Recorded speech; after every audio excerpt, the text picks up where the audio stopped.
Balap liar bukanlah fenomena baru di Indonesia. Sejak era 70-an, penelitian sosial menunjukkan bahwa aksi berbahaya ini kerap dilakukan oleh anak muda, bahkan dari kalangan ekonomi atas. Kelompok ekonomi kelas atas. Artinya apa?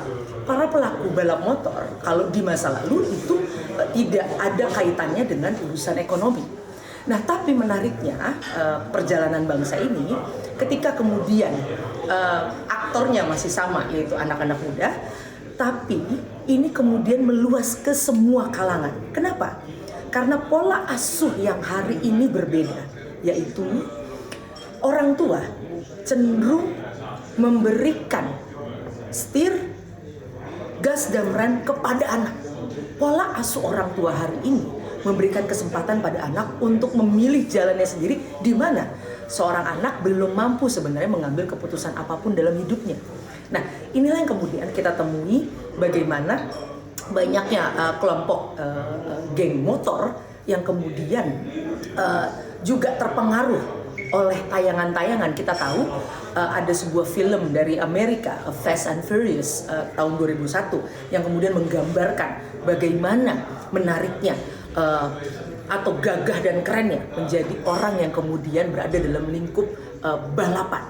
Nah, ini faktor-faktor yang kemudian saling bertemu, yang kemudian menjadikan balap motor tidak peduli musimnya, apakah di musim-musim seperti Ramadan atau tidak, ini berpotensi untuk terus ada.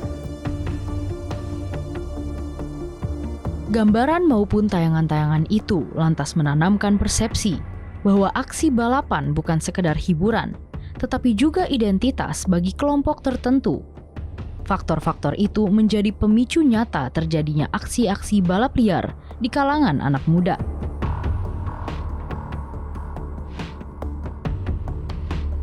Fenomena ini jelas jadi ancaman nyata untuk generasi muda.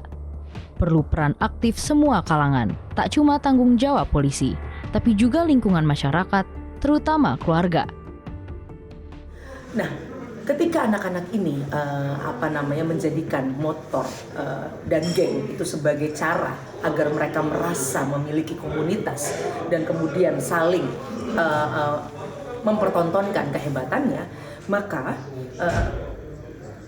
ketika rumah sebagai pintu pertama yang semestinya menjadi pagar bagi aksi-aksi yang satu, jelas pelanggaran hukum kalau para pengguna motor ini tidak memiliki surat izin mengemudi misalnya. Lalu yang kedua, kesadaran bahwa kasih sayang kepada anak bukanlah dengan memberikan segala sesuatunya tanpa batas, sehingga akhirnya kebablasan. Nah, selama ini terus berkembang, maka sekuat apapun aparat untuk menertibkan mereka, maka potensi ini akan terus terjadi, yang ujungnya adalah paling ekstrim, mencelakakan dirinya sendiri atau orang lain, akan terus bergulir.